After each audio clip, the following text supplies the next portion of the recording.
Okay, I'm Bridget Baggett with Career Innovations. Let me go ahead and give you a 30-second rundown of what we do at Career Innovations. I'm a headhunter. I also label myself as the Director of Staffing.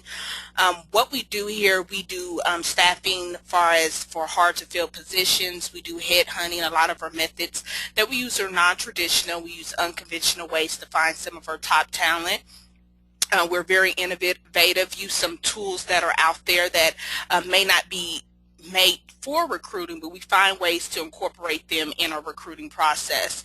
My passion is organizational change. I really think that a company's core values is what attracts some of the top talent, and not only attracts it, but also retains some of the talent that they do hire. My favorite quote is "Good is the enemy of great. Few people obtain great lives, partly because it's just so easy to settle for a good one." This quote was from Jim Collins. It comes from the book Good to Great. I think that's a great read if you have time to put that on your read list. I'd like to start each session with some of the basic things I think that you should have in a career search. This is before we dive into some of the top questions because we do have an hour. It's very informal. And I just like to have everybody think about a plan of action when they do start to look for a job or for a career. We know that times has changed now. A lot of people don't stay in jobs too long. 20, 30 years ago, people would get a job straight out of high school or straight out of college, and they would stay within that job 20, 30 years, and usually they would retire from that job. But now we're living in a totally different era. People can change jobs anywhere from 10 to 15 times in a lifetime. So you have to be ready to be competitive when you're out there looking for a position. And some of the things that you should have in place is a plan of action.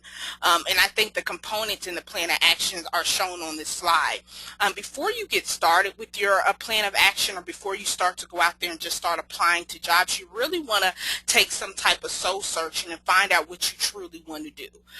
No one wants to be a job hopper. No one wants to get in a position and find out, this is not really what I want to do, and you find yourself jumping from job to job. So you want to figure out what industry you want to pursue, what type of function do you want to have within that organization. Do you want to lead teams? Do you want a managerial role? You want to be able to know if the organization that you enter would give you the ability to let your creative side come out through your work. Do you need more structure, or would you rather have a more flexible type of organization? So these are some of the questions that you need to think about, and you also want to think about the organizations that you're pursuing. And that's one reason why I do really care about organizational change and organizational culture, because I think that's a key with any type of company that you're working with. You want to be happy where you work. You can have a great job, but the culture of the company can drive you away. So you want to make sure that the organization that you are pursuing aligns with your overall core values and goals, and aligns with what you want to do moving forward. So the first thing you should put together is a preliminary plan. This just outlines what you're trying to target. Your target companies, this is the part of the plan where you're getting your resume updated, you're getting it tailored to the companies that you're trying to reach out to. You're finding those decision makers within that organization. Once you're able to do that, you want to put together some type of effective marketing plan. And I think Twitter has mastered the concept of simplicity, only allowing you to tweet 140 characters. And I think that's, one social platform that has mastered that concept. And now, since we live in a world of technology, people, they don't want to read, 2-3 pages about yourself. They want to know, what can you do and how can you solve my problem? Either you can solve it or one of your competitors can. So you want to be able to tell what you can do within one sentence. And, in the intro, I was able to give you a quick introduction about what I do. Putting it together as, I said that we're a referral-based executive search firm which prides ourselves in innovative technology and tools to locate the best talent for our clients. And I was able to put, pretty much a sentence together and tell you in a nutshell what we do. And you should be able to do that with your talents and what you can bring to a company, and be able to sum it up, and put together a clear understanding of what you do now, the skills that you possess, and what value it's going to bring to the organization. Next thing you want to look at is competitive research tools. And again, I actually wrote a blog about some out-of-the-box tools that job seekers can use.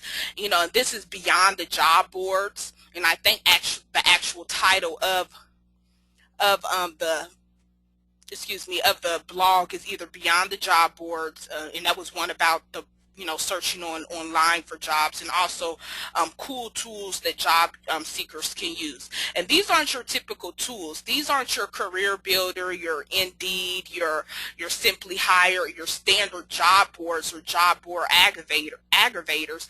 These are tools that you can use that may not be made specifically for job seekers, but definitely can extract information that's needed moving forward to find a job.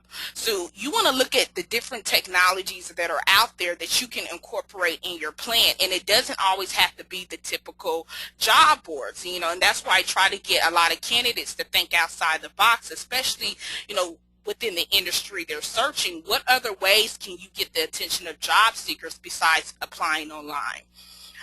Once you were able to research some tools, you want to start building relationships, and that goes not only online but in-face relationships, going to networking events. If you're in a specific design or industry specific job that you're looking to pursue, you should be a part of those associations. You should be a part of a lot of groups that support that industry. You want to be seen as an expert in the industry that you're trying to pursue.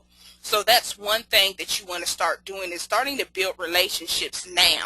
You don't want to become the person that trying to bridge that gap and build a relationship when you're in need of things. And that's why I see a lot of people are going wrong, is that they're reaching out to people, when they're looking for an opportunity. You want to start nurturing these relationships while you're in the process of working on yourself, not only when you're looking for your next opportunity. You want to start putting in place or building these relationships, just being able to have people that you can reach out to on a more of a professional level, not when you're just looking to make a career change. Next thing you want to do is sell yourself, and we're going to talk about that when we talk about some of the interview questions I received. It's not only about selling yourself, it's also about selling a solution, and that's what companies are looking for. They're looking for ways that you can solve a problem that they have within their organization. And I tell people all the time, companies are in business either to save money or make money. They're not in business to give you a salary and support you and your family. They're looking for ways of, if I hire this person, what value are they going to bring to my organization? What problem are they going to solve for my company? So instead of saying selling yourself, I really like to say sell a solution. What problem are you going to solve if they onboard you into their organization? One thing you also want to look at is closing the deal, follow-up process, and feedback process. A lot of people have closing the deal down pretty pat. Where people fall short, or where I see candidates fall short, is the follow-up process and the feedback process. Many people can think of all the rebuttals in the world to overcome objectives. Once you overcome those objectives and once you put your best foot forward, what plan do you have in place to follow up with that contact or receive feedback if you do get a no? And a lot of people don't take these two steps, because even if you get a no, which a lot of times, you are applying to a handful of positions, you're going to hear the no's. You're going to have companies that say, we've gone with another candidate that better fits their needs. You should be following up with these decision makers and figuring out, okay, what could I have done to be more competitive? What in my background did not bring the value that you were looking for? This way you can tweak your process or tweak your plan and start putting, more emphasis on the things that are working and start omitting the things that are not. And that's the way you can have a successful plan of action, of being able to dig in there and tweak, what things are you doing that's bringing you the most success, and what are the things that you're doing that are not pushing you in the direction that you want to go. And the follow-up process should be implemented regardless of what answer you receive back from an interview. And I see that a lot of times when people go on interviews and they receive that, we're moving on with different candidates, they pretty much, blacklist them and they move on, but you never know, the person that you're working with may not have chose you for this particular position, but may want to consider you for other positions down the road. And that's the same thing with us as a recruitment firm. We hear no's all the time. We have clients that tell us no, that, they're not looking for our services or not using our services at this time, but we still keep that follow-up process in place because, they may not be hiring in quarter 1, but they may be hiring in quarter 3 or quarter 4. And we have received actual leads and actually received opportunities from clients that at first had told us no, right now we're not going to use you. So that's a way to also, goes back to building those relationships, regardless if you're not going to bridge that gap with the company as far as employment is concerned. You still can nurture that relationship because you never know down the road how they can bring some type of value to your career search.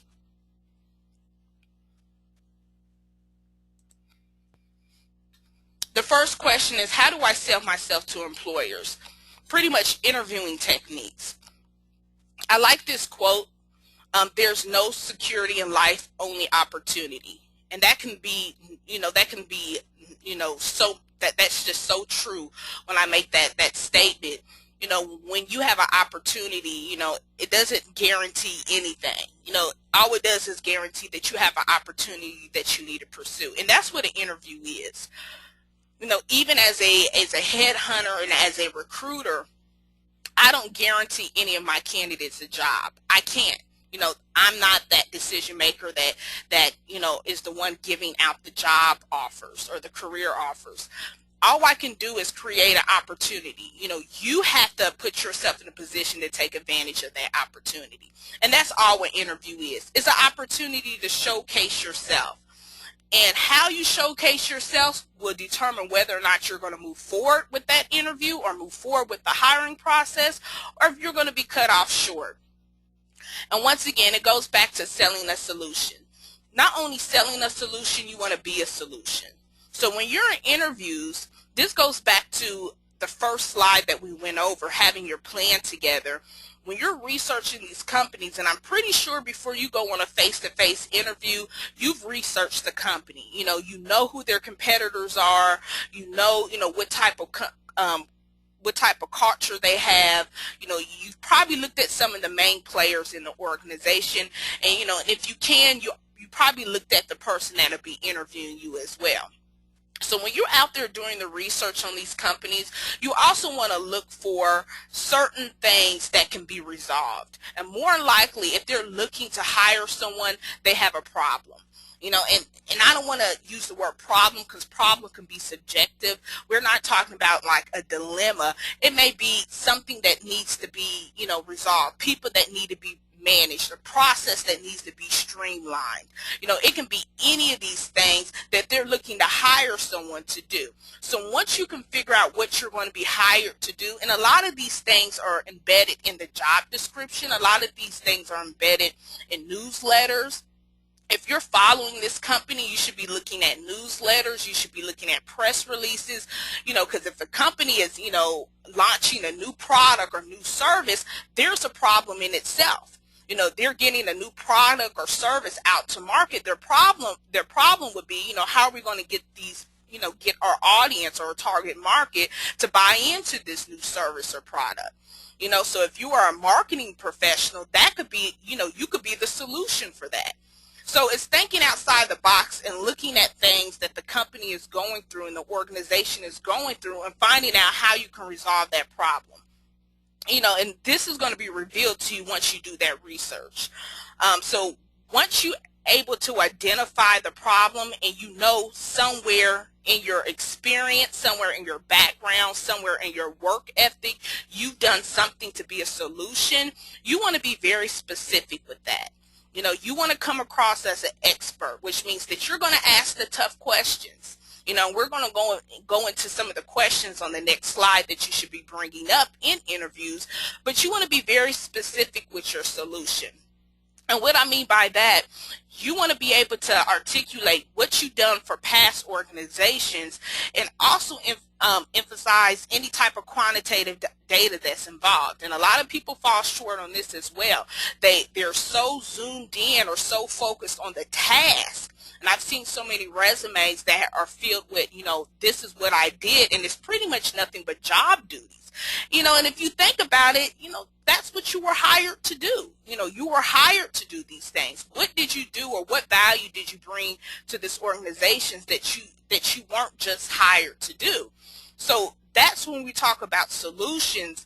If you were able to streamline a process which was able to save a company X amount of dollars, you need to be able to tell the employer, we had a problem similar to what you're going through. This is what I did. I did X, Y, and Z. We were able to save this amount of money, in a physical year.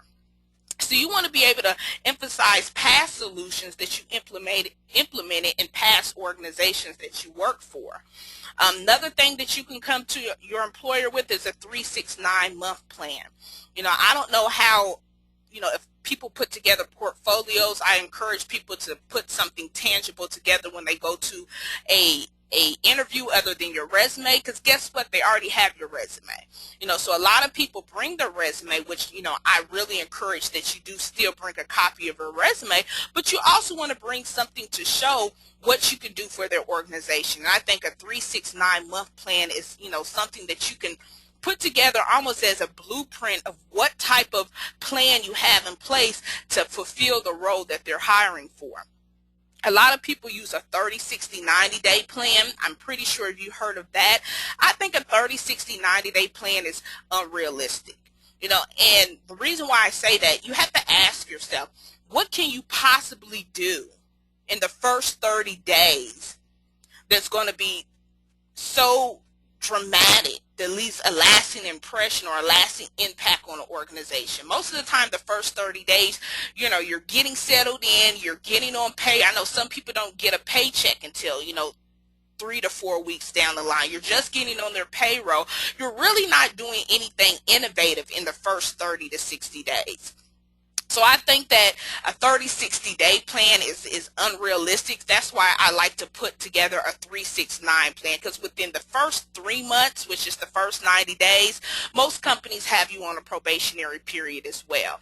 They may not verbally tell you this, but most companies within the first 90 days, they are looking to see if you're going to be able to work out as a candidate on a full-time basis, and they are looking at how you're able to hit the ground running, how you're able to adapt to training, co-workers, how you're settling in the cultural or the organizational environment.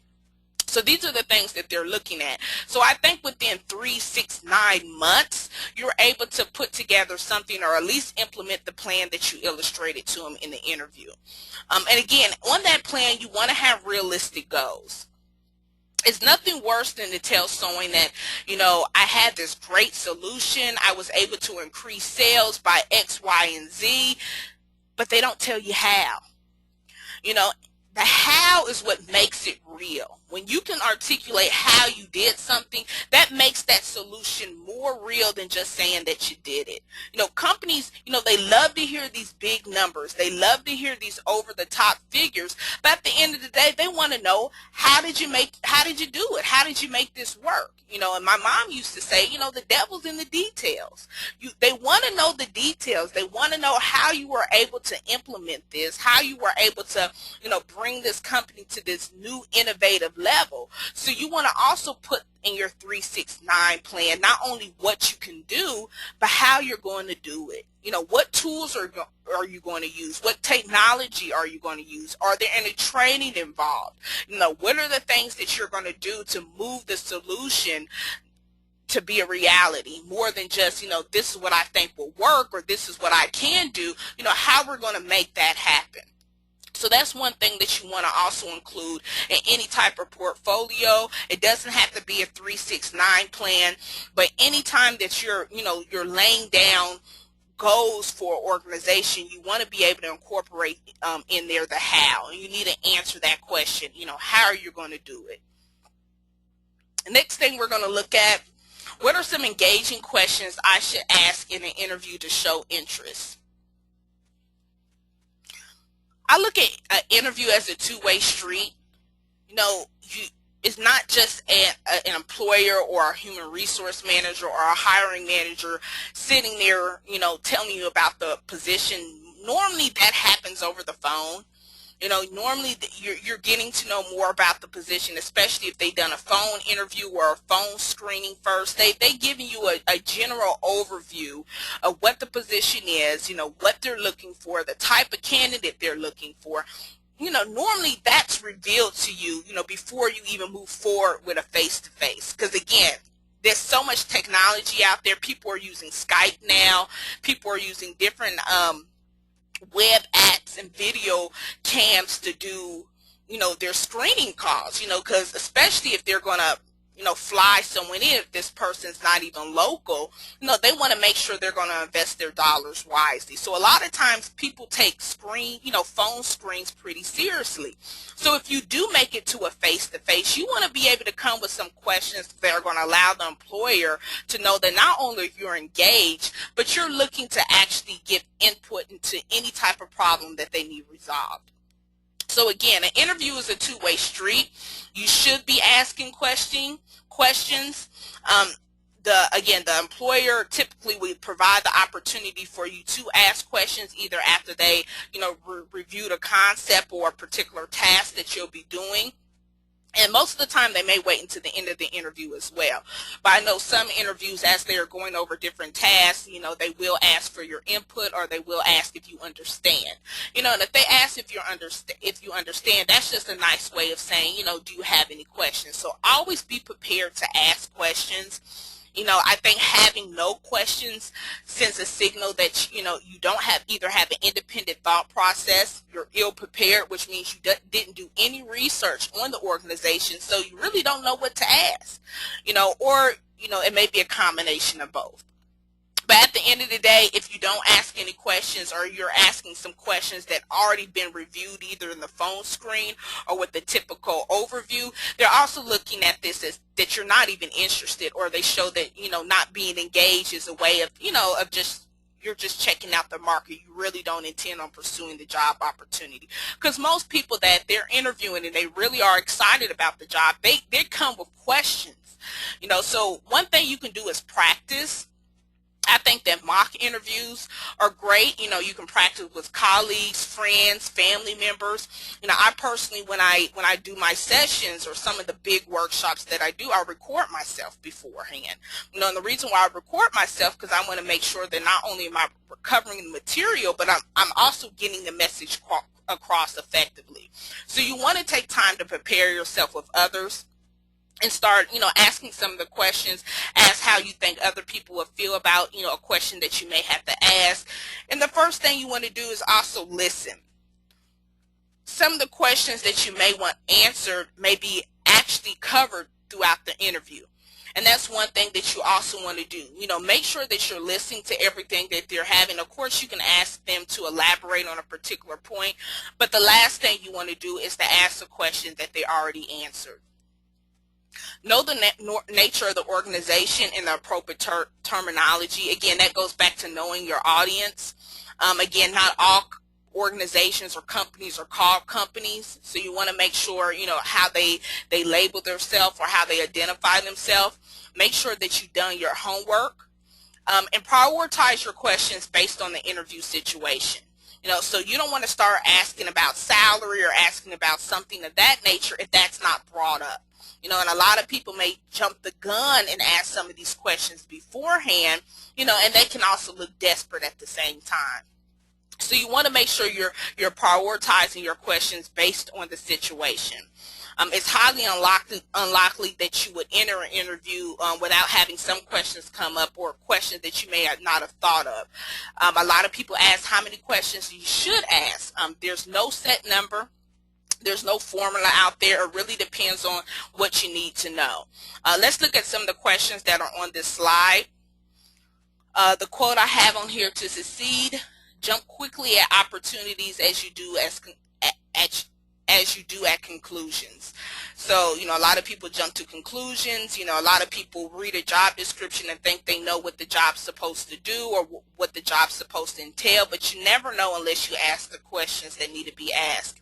Some of the questions I think that you should ask that probe thinking. One question is how have various type of decisions been made? And being able to ask that question opens up how they work as a company, how they work as an organization. So when you can figure out how a company, makes their decisions, you're able to determine, okay, is this company working together as a team to get to a solution, or is there just one person and what that one person says, usually an executive or a manager, whatever they says goes. So you want to also look at questions like this: how are this decisions being made? Could you explain your organizational structure? Basically, who would I be reporting to?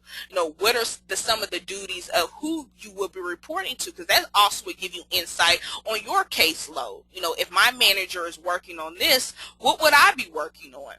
What kind of work can I expect to be doing in the first year? If you want to think about the first year, that's 12 months, you can ask, what can I expect in the first 90 days or the first 6 months of employment? Another good question that I don't see on the slide, what in the day of the life of this role? So, if I were to work here, or if I took this position, could you give me a day in the night, the day in the life of working in this role, so they can give you a gist of the ins and outs of how the workflow would be on a given day. What's the organizational plan for the next 5 years, and how does this department fit in? That's another great question to ask, because it shows that you're looking at growth. You show that you're looking at staying there up to next to 5 years. It shows that you're looking at yourself beyond just this point. You want to know, where does it look like they're going?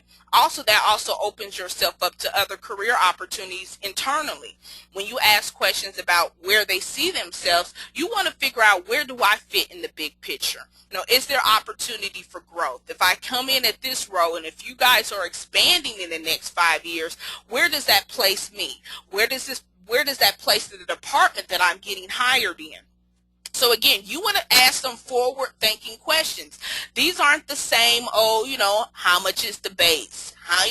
You want to get them to think outside the box as well. Again, it shows that you're engaged, and it shows that you're serious about pursuing that opportunity. A next question is, what are the various ways employees communicate with each other to carry out their work? Again, that goes to processes. Are they communicating strictly through email? Are they communicating through IMs? I know a lot of organizations implemented IMs, that they're instant messaging each other, throughout the day, getting things done much more quickly, than waiting for someone to reply back to an email. Are they picking up the phone? Are they having staff meetings? You have some people that are not big on meetings. I have some people that think that meetings can be a waste of time. You're having, weekly and daily team meetings that's taking you away from doing productive work. So you want to figure out ways, or you want to know the ways that the employees communicate within the organization, and it also can, give you insight if this is a fit for you. If you figuring out that they're doing daily team meetings, does that fit for you? Are you a type of person that, you don't want to do team meetings every day? And I think a lot of people may not think of this as a pet peeve, or may think of this as something that would challenge their decision on taking a job. But once they get in there, they realize, that really did matter. So you want to ask that question as well. Another question is, what are the organization or company's strengths and weaknesses compared to its competition? This is a great way to know where the company stands. Again, you should already have done your homework when you're interviewing, or by the time you interviewed, you should have already done your homework on, their competitors. You should know where they stand as an organization.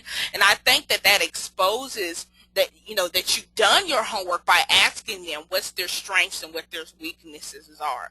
You can rattle off the services or products that they offer or what they do, but you may not know, what is one thing that your competitors have an advantage over you. And this is the way goes back to being a solution.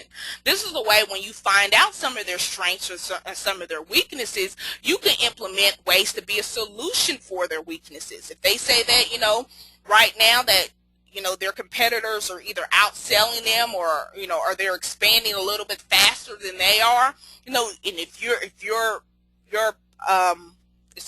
strength is, business development, you can slide in there and be a solution. Well, this is what I did with my past company, and I was able to increase growth by X percentage, and guess what? This is how I did it. Again, you always want to put in that how you did it. So you can find out ways that you can become a solution just by asking that simple question. What's your organization's company's strengths and weaknesses compared to the competition? And basically find out how this role will play a part in either strengthening their weakness or at least putting them forward or making them more competitive with their competition. This is my contact information. Those were the two questions I had for this week. I usually open up the floor to let other people ask questions. If you have questions, please type them at the bottom. That way I can answer them much more effectively. I usually open up the floor for 30. Well, it's about 7:40 now, so we got about 20 minutes left. If there's something I didn't cover, again, these workshops are for you. That's why I ask a lot of people to give me questions before the workshop. That way I can put together slides on them. I do have a lot of people that jump on the line and, they ask questions within the session. So I do open the line up for those as well. But yeah, I put this together for the job seekers. I really want to make sure that everybody has the tools to move forward. Okay, I do have a question at the bottom.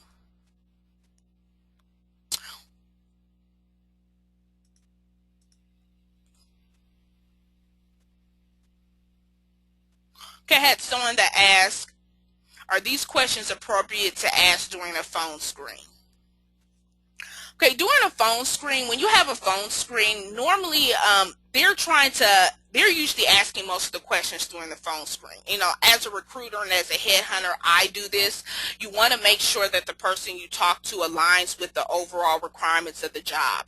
So most of the time during a phone screen, I'm asking the questions as far as, digging into their experience, digging into the company they're working for, has previously worked for, and making sure they're going to be a good fit for the organization. At that time, you're just hearing about the job, especially for a phone screen, especially if they either called you out of the blue or they wanted to, talk to you 15, 20 minutes about the job opportunity. You're just usually hearing about what the job is, the company that's offering the position, and what your role is going to be.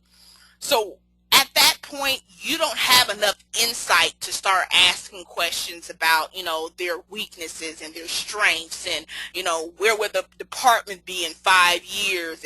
You really won't have the opportunity to do that, especially if this is a job. And I know there's a lot of people out there that are applying to 20, 30 jobs. And if one of those companies called you back tomorrow, you haven't done enough research on that company to ask these tough questions. So these questions are usually reserved for when you're doing a face-to-face. Again, when you are doing the phone screen, I would ask some basic questions, again, about the company. Of course, what your role is going to be, not just the standard job description that they have, but the real deal, what will be the day in and day out duties that they're expecting from you. So those are some of the general questions I would ask in a phone screen. But from there, if they do decide to move forward, definitely do your homework. And then these are the thought-provoking questions you should bring to the table in a face-to-face interview. I do have another question. Do you show a 3, 6, 9 month plan to them during the interview, or when is a good time to show them? Thank you. That's a great question.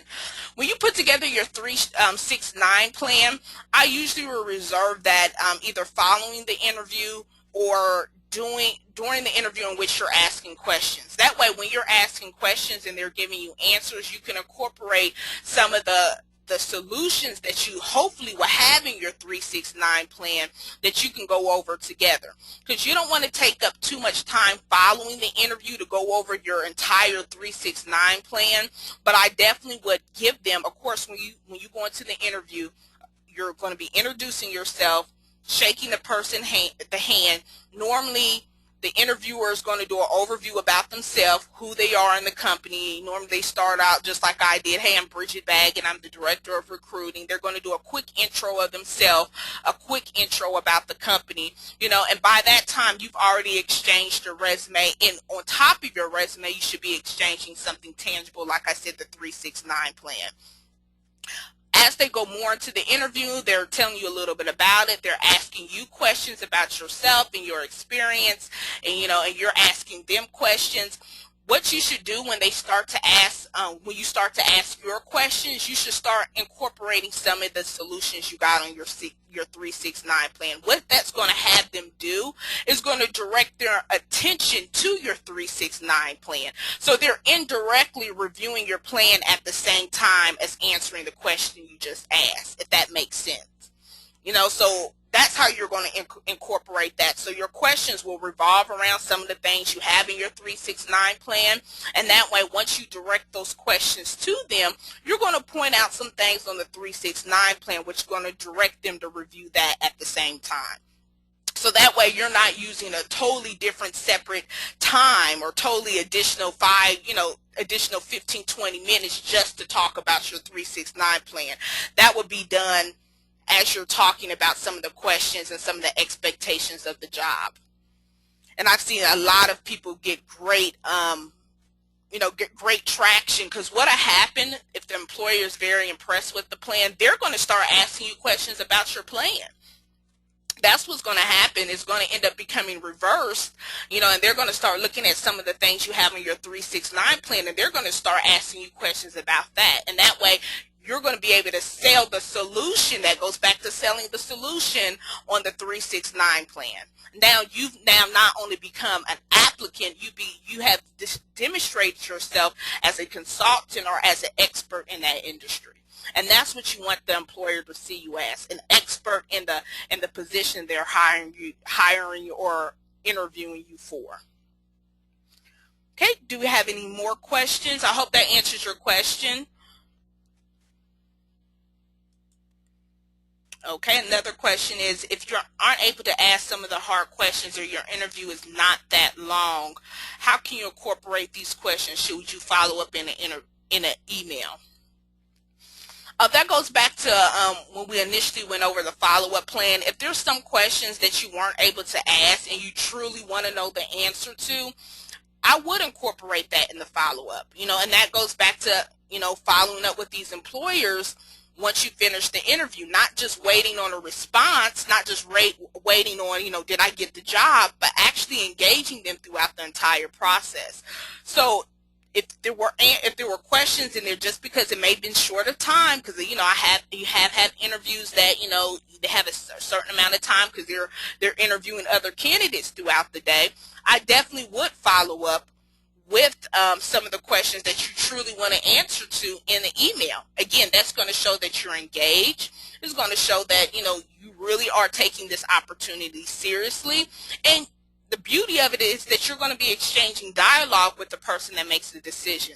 So more than likely, they're going to email you back and let you know the answer to your question, and also give you some insight, on what they're looking for as well. So I definitely would, if some of the questions were not able to be covered directly in the interview, get that person's contact information when normally, they exchange their business card following the interview, and definitely follow up with those questions.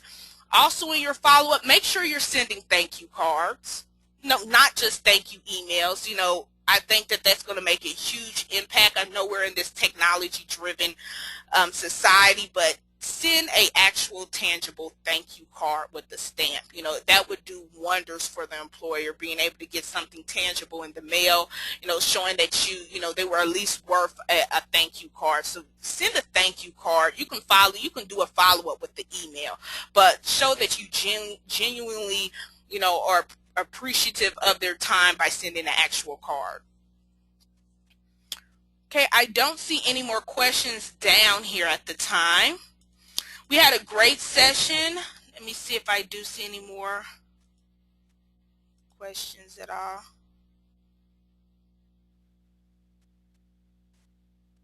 Okay, I love the comment. Thank you. This is a genius thing. Thank you for pointing out we have to be seen as an expert or a consultant to them. And you're absolutely right. You definitely want to be seen as an expert, as a consultant, because, companies, as we know, the economy is tight. People are really watching how they spend their money, and they want to make sure they're going to hire someone that's going to be able to bring some type of value to their organization, not just another warm body, plucking away doing tasks. So you definitely do want to come across as an expert in your industry, and the way you can do that is by showing the 3, 6, 9-month plan. And that's one thing we do at Career Innovations. We do 3, 6, 9-month plan. So if you're not familiar on how putting one together, definitely give us a ring. At the end of this session, we have a 10-question survey. Please take the survey. The survey just gives us insight on what we can do better. Some of the topics you'll like to talk about in future workshops. It doesn't always have to be about hiring and interviewing. It can be about career development, promotions, education. It doesn't necessarily have to be, just the hiring process. For attending, we are giving 25% off our writing and editing services. We will send the promo code to your email. So if you do want to take advantage of either revamping your resume or rewriting your cover letter or putting together a 3, 6, 9-month plan, you'll definitely get 25% off for attending the workshop. Other workshops that we have is a networking workshop, creative ways to market yourself. And again, every single Monday we do our Q&A session, and is really no topic. The topic revolves around the questions that we receive. So the topic is different every single week. So again, if you want to participate in other workshops, take a look at our networking workshop. Creative ways to market yourself is out-the-box thinking. It gets you away from the job boards and shows you ways to zoom in on those decision makers directly and market yourself more effectively, and like I said, come across as a consultant or expert in the industry. So you could take a look at that workshop as well. Thank you so much for your time. Don't forget to take the survey. My direct contact information is on the slide, and hopefully I'll see you soon. Thank you so much for your time. Bye-bye.